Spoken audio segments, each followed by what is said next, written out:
খুব অদ্ভুত একটা স্বপ্ন। হঠাৎ দেখি আমার ছেলে বলছে, বাবা ফিরে এসো। অনেকে বলে মৃত্যুর আগে শরীর ছেড়ে যাওয়ার অনুভূতি হয়। আমি সেটি অনুভব করেছি। এমনই এক আবেগঘন পোস্ট করেন ব্রাজিলিয়ান ফুটবলার অস্কার।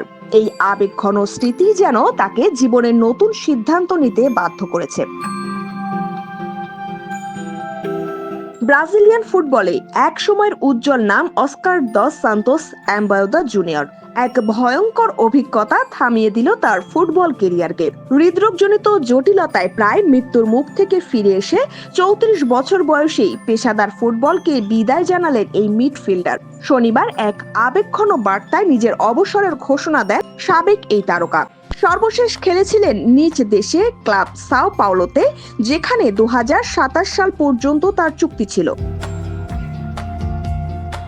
গত বছরের নভেম্বরে অনুশীলনের সময় হঠাৎ অসুস্থ হয়ে পড়েন অস্কার। চিকিৎসকদের ভাষায় তিনি ভুগেছিলেন ভাসোভেগাল সিনকোপ রোগে। এটি এক ধরনের অজ্ঞান হয়ে যাওয়ার অবস্থা, যা হৃদস্পন্দন ও রক্তচাপ হঠাৎ কমে যাওয়ার ফলে ঘটে। ঘটনাটি তাকে গভীর মানসিকভাবে নাড়িয়ে দেয়। এরপর আর মাঠে ফেরা হয়নি তার। মৃত্যুর খুব কাছাকাছি চলে যাওয়ার সেই মুহূর্তের স্মৃতি এখনো তাড়া করে ফেরে অস্কারকে। কেরিয়ারে মোট 556 ম্যাচ খেলেছিলেন অস্কার, যেখানে করেছেন 136 গোল ও 203 অ্যাসিস্ট। ক্লাব কেরিয়ারে Sao Paulo sports club international, Chelsea ও সাংহাই পোর্ট এফসির হয়ে খেলেছেন তিনি। জাতীয় দলের হয়ে 48 ম্যাচে করেছেন 12 গোল। খেলেছেন 2012 সালের গ্রীষ্মকালীন অলিম্পিকেও।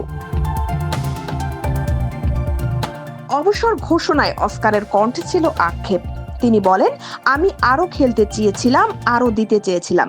আমার মনে হয় খেলার মতো সামর্থ্য এখনো ছিল, কিন্তু এই পরিস্থিতিতে আমাকে থামতেই হলো। ফুটবল ক্যারিয়ারের ইতি টানলেও সাও পাওলোর প্রতি নিজের ভালোবাসা অটুট থাকবে বলে জানিয়েছেন অস্কার।